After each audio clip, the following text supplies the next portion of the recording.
Fearless Pioneer. So what is going on, guys? EJ here, bringing another Lord of the Rings Rise to War video. Today, guys, I'm doing another tier list while I'm waiting in Bag N. Good news, we have signed up for a server. It looks like we're going to be playing Season 5 roleplay, and that's going to be starting in a couple of days. But until then, I'm going to do a couple of tier lists. Today we're going over the tier 4 troops, and I think I might do some of the neutral camp troops next in the next video. So if you want to see that as well, that will be coming up. But yeah, let's get into it, guys. So there's 12 tier 4 troops, because there is 12 factions. We're going to be going over all of these. We're going to be rating them from OP to great, good, and average. Remember, different opinions, things may vary. If you don't agree or you agree, let me know in the comment section. I like to go through and see other people's opinions. So let's get into it, shall we? So our first unit that's going to be popping up today is going to be Fallen. These are in no particular order, so I'm doing, it's going to be a mixed good and evil. So let's have a look at the stats for Fallen, shall we? So, as you can see, Fallen are really good, 50 units per command, attack type of melee. They have really good damage of 30 to 40, remember this is base damage, HP of 92, and defense of 55. They have really good speed, which is going to help outspeed your the other troops on the opponent's side, and really good siege at 24. Conscription cost in that, we won't take that too much into effect. So we're just going to go basically off the base stats and what we know about them. So Fallen are an extremely good tier 4 unit for the evil side for Angmar. Their HP is amazing, especially if you're buffing it with certain characters. Even if you're playing mixed as well, like mixed roleplay, and you use these guys on Theoden, they're absolutely amazing. I think they're probably one of the best tier 4 in the entire game. Rightio, so I think we're going to have to move Fallen up into the OP section like such. Let's move on to the next one, and we're going to be having the War Chariots. Okay, now the War Chariots are quite strong. Let's have a look at their stats, shall we, guys? So if we're having a look here at the War Chariot stats, as you can see, they have really good damage. They're only 4 units per command, not 20 now. They got rebuffed. They do a lot of special effects like bleeding and stuff like that. They have some good damage reduction and things. Damage of 225 to 300, but remember there's only 4 per command. 1300 HP, 70 defense. Decent speed, and they have really good siege, so they can be useful for siege. They're an attack type of melee. Now, these guys are pretty good. Just because you don't get a lot of them per command, they do work good with a lot of units. But just for the sake that a lot of people don't pay Ruin as well, but remember you can obtain these in mixed roleplay servers as well. I definitely think it's safe to say that the good old War Chariots should be thrown up in the Great section, below Fallen in the Great section, because I think Fallen are just a little bit better because you get 50 per command. So yeah, War Chariots we're going to rate at a great rating. Alright, let's take a look at the next one, shall we, guys? Our next one is going to be the Warlords. Now, the Warlords are very strong. If we have a look at their stats here, you can see that they have 50 to 60 damage, 90 HP. They're not very good at defense, but they're an all-out attacking damage machine. And I think that, yeah, if War Chariots are going to be great, I think that Warlords are probably better than them. Yeah, we could probably put them in the OP section. So we might make some changes later on down the track, but we might just place him just in the middle part here at the moment between OP and Great. So I think he's not as good as Fallen, but better than the War Chariots. So let's go with that, shall we? Moving on to our next unit, we are going to have the Champions. Now, the Champions are an extremely good tier 4 unit. They're very good against, basically any unit. They're very, very, very strong. They have 35 damage here to 38, 90 HP, and 50 defense with very good speed. Their skills help them out an absolute ton with damage reduction, and they do a lot of damage. These guys are very strong, And without a doubt, they would be going straight up into the OP section. So we're going to move those guys up here, like so, into the OP section, up into the Fallen region. I'd probably even say they might even be a little bit better than Fallen.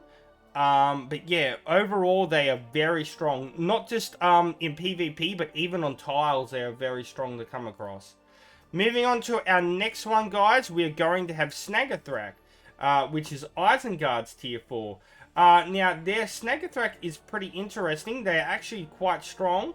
You don't see them used a lot, but SNAGA THRAK have a damage range of 6 to 66. So if you have some sort of commander that can make them do their maximum damage, they're going to be really good. But they have a very big range there. HP of 72, 37 defense, good speed. But their skills really help them out in battle a lot.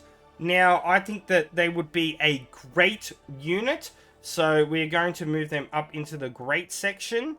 But yeah, they're not used an absolute ton, but they are quite strong and really good. I really do like them. So let's move on to the next unit, shall we, guys? Which is going to be Iron Warriors. Okay, I know a lot more about these guys in particular because I've used these a lot. So the Iron Warriors have really good base damage of 30 to 34, which is not bad. 84 HP is really good. Defense of 116. Basically, they can do a lot of damage and really good defense. They can get outspeeded pretty easy, but these guys are all about that defense and doing a ton of damage with really good commanders like Dane, for example. I would put the Iron Warriors, without a doubt, absolutely up into the great section. So we're going to place the Iron Warriors up here like so, guys. Moving on to next, we have March Wardens. Now, March Wardens, of course, is Lothlorien's tier 4, which looks like I'm going to be playing Lothlorien next season, so that's going to be interesting. So, probably going to have to get my good old Gilgalad and that back out. But yeah, amazing damage of 59 to 60, 66 HP. These guys also have stun resistance and have good defense and quite good speed, and 99 with range, being their attacking type. Now, I would definitely put these guys up into the great section as well. Up there, I would tie these up with the Iron Warriors and stuff. They're really good and really strong. So yeah, we're going to place the March Wardens into the great section. Alright, we've got about 5 more to go, guys. The next one is going to be the Marshals. If you've watched a lot of my videos, you know I've used Marshals a lot. I'm pretty sure you know where I'm going to put these guys. And that is going to be probably up in the OP section. They have this skill here, basically increases their damage like plus 50% at the start, and you get damage reduction. Really good damage at 34 to 40 base. These guys on Theoden are extremely good. Their speed is going to help outspeed pretty much everyone, so you're going to be attacking first, and you got really good HP and defense. So we are going to move the Marshals up into the OP section like such, guys. Definitely better than the War Chariots, in my opinion, and all of these 3 guys right here. Moving on next, we have the Ravenger. Okay, now, I've noticed not a lot of people play Mordor, but let's have a look at their stats. But I think I know where I'm going to put these guys straight away. So the Ravenger stats, you only get 4 per command, 400 to 420 damage, 1300 HP, so around about the kind of same as War Chariots, 76 defense. Their speed is terrible, but they're really good at siege. I think this is going to be our first unit that gets put into average, just because trolls are so easy to spot. They're really slow moving. You're going to outspeed them every single time. And for example, like March Wardens in any range, we're going to absolutely shred these guys. They are pretty good tanks, but overall, they're pretty average. They're very easy to spot. If you see an incoming army, it's going to take a lot longer for them to get there, and you can prepare for these guys. And not a lot of people play Mordor and not really run the tier 4 Ravager much. So we're going to place that down in the average section. Moving on, guys, we are going to be going into the Swan Knights, Gondor's tier 4. Let's have a look at their stats, shall we? I've used these guys a lot, so basically really good at defense, really high HP, and they got pretty good base damage at 27 to 34 as well, guys, and the speed is going to help outspeed as well. Now, these guys are going to take all the damage for the first 3 rounds. And they also get a buff of plus 100 defense during that time. Now, I think these guys would definitely be in the great section. But I think that these guys, yeah, I think we'll put them great. I think they're definitely as good as the March Wardens and the Iron Knights. Warriors, sorry. So I'm going to place it in the great section right now. Moving on to our second to last, it is the Ranger of the North. Now, these guys are absolutely amazing. I've unfortunately not got a chance to use them. I thought we were going to go Arnor, but we're going Lothlorien again. So, it looks like I'll miss out on using these guys once again. But, Ranger of the North, they have amazing damage of 35 to 38 base. These are a 50 per command ranged unit. And their defense of 49, good speed of 100. They're very strong. They're going to be useful on a lot of really good commanders. Obviously, all your range kind of commanders, whether it could be like, who we got? Let's think like Gilgalad, for example. These guys work amazingly well with the newest commander, Isildur.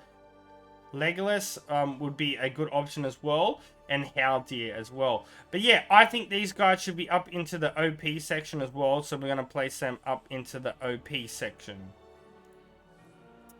Alright, last but not least, guys, we have the Noldor...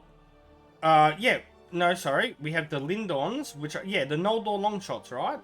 If I believe they remember right. Alright, so these guys have 55 to 56 damage. Really good HP and defense. On paper, they look pretty good. They do perform not too bad. They do pretty good damage. But I think overall, we're going to place them into the good section. I don't think they're as great as a lot of other tier 4 units. So we're going to place them up into the good section like so. Now, let's just recap over everything and see if we want to make any changes at the end. So...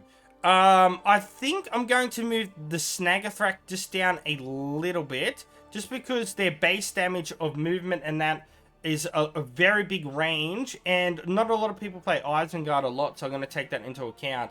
And saying that into account as well, the War Chariots, we'll keep them there. The Warlords, I'm pretty happy with that. The OP section, I think, is looking pretty good. I think the Swan Knights, I'm just gonna, some people might not agree, I'm just gonna move them down just a little bit, just because they're more about defense, but I think we're gonna place them there, guys. So, 1, 2, 3, 4, 5, 6, 7, 8, 9, 10, 11, 12, we've got all 12 there, so I think that's how my tier 4 tier list is gonna look, guys.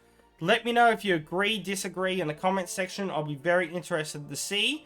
But yeah, guys, I think I'm gonna do some neutral units next time. So if you'd like to see that and I go through and try tier and rate all those, let me know.